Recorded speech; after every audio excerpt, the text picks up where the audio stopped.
Who wants to be a millionaire? I'm kidding, but I've got your attention. And who doesn't like a good contest? Our Sarfaroshi contest, however, is not about making millions. It is about making a little bit of money, but it's called the Sarfaroshi Unity Contest or the Aman Ki Asha Pratyogita. And competition is hotting up. We have 14 teams. Some have completely dropped off the map. What we need is for you to watch the next 2.5 minutes while we take you through all the contestants and the trouble we're having, and then we'll tell you how you can support us. I'm starting with Sudha. Sudha from Nala Gaon, she's one of our biggest, tallest leaders. She is leading her village in the Pratyogita because the main aim is to show how your team of 20 members who you ally with you, how your team is syncretic, meaning you have to have Hindus in your team, Muslims, people from different castes. The people with the team which is the most syncretic and where meetings are held in different people's sections of the village, not just in Sudha's house, and she's a Kashyap from the OBC caste. Sometimes she holds a meeting in the Muslim quarters of the village, sometimes in the Valmik quarters of the village. So she's quite far ahead in the race right now. Big clap for her. What they have decided to do, each team has to pick an activity and carry that out with its syncretic team for the next 3 months, and then we will have judges coming in, and the first prize for being the most syncretic team will get 30,000 rupees for the team. Those who get the second prize come in at 20,000. The team that comes third gets 10,000, and all the other 11 participating teams get 2,000 rupees each. At the moment, Sudha looks like she's quite far ahead in the race, but right behind her is Pinky. Pinky and her village, they have decided to campaign. Oh, I forgot to tell you what Sudha is campaigning for. Sudha and her team is campaigning to improve the hospital in their village. Meanwhile, Pinky's village, Naya Gaon, doesn't have a school for girls beyond class 5. And there's been land allotted for that school by a war veteran's family in 1965. They've been waiting since then to open a school for girls. So they've decided to push for that. They've already had a big fat rally to start things up. And meanwhile, Sama's village, Sunna, they have actually moved quite ahead in the race. Their team is very syncretic. Her deputy is a Hindu, she is Muslim, and the team is a good mix of various castes, various Hindu and Muslim castes. So in her village, they're campaigning they've got a ration oversight committee, and what they've done is to catch corruption and the pilferage of rice in their village. And after they fought with the village council and the village head, they were forced to open the registers and declare that this rice has gone missing, and from the next day, the rice reappeared magically at the children's midday meal schemes. So that's them. Pooja, she's a daily wage worker in her village in Rashidgarh, and she's also an artist. So what she's decided to do is to compete by trying to form 2 teams, both of which are working on livelihoods. One is women weaving blankets, and together they're doing a patchwork blanket, and she and a team of young kids are also starting their very own Chudail company. They're making witches. Let me quickly show you what I mean. Rahul, you need to hop over here, and I'm going to show you a few witches. Kids have made these, but they want artists. Sudha and a village are perfecting this and trying to make Chudails or witches which people draw to ward off evil in their homes.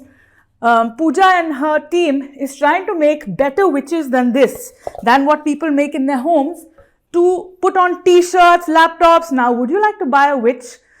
We don't know, but they're trying, and they think that could be something.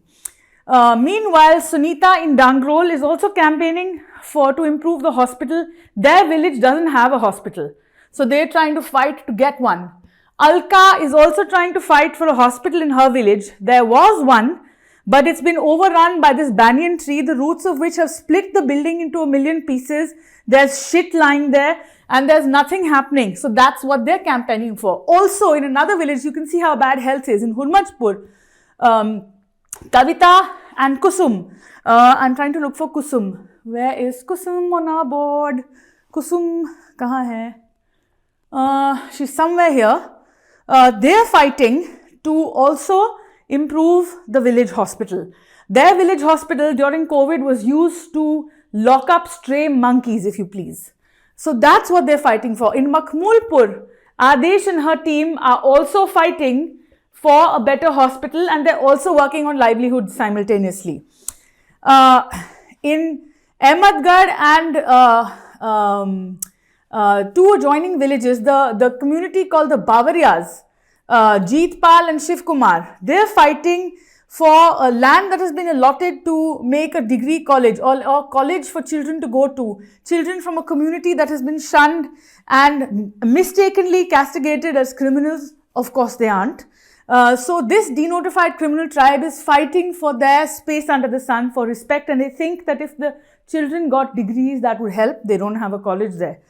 The Devas in Shamli and their leader, Sannyasi, has actually fallen off the map at the moment. As far as the competition goes, they're too busy making money and they don't really need a competition. So they're with us, but they're not in the competition. Young Kuldeep is fighting very hard in his village, Lisad, which was once the epicenter of violence between Hindus and Muslims. He's held many unity programs, including an iftar during Eid last year for Hindus and Muslims. Right now, he's struggling to find an issue to hang his team on. So they're still working on it. Meanwhile, which are the other villages I've left out? Yes, Rampur Khedi. In Rampur Khedi, Seema Giri is still searching for an issue. She hasn't found one yet. She'd like to be part of the competition, but she isn't in the reckoning so far. And I think I've taken you through more or less all 14 villages. But now what we need from you is help. We're trying to raise 3 lakh rupees or 300,000 rupees prize money, plus holding the event on the actual day where 300-400 people have to be transported from their homes to the venue. Judges have to be brought in. Pakoras for around 300-400 people have to be cooked. That's a lot of money. Speakers, mics, everything. It adds up to 300,000 rupees. We've collected about 45,000 rupees so far. So there's another 2,55,000 rupees to be collected. Come on, come on. Bring us your change, small change, big change, 1 rupee, 500 rupees, anything adds up. So get in there and you'll see at the bottom of this a placard which tells you how to go to the sarfaroshi.net page and make your contribution now. Thank you. That's applause for all our participants.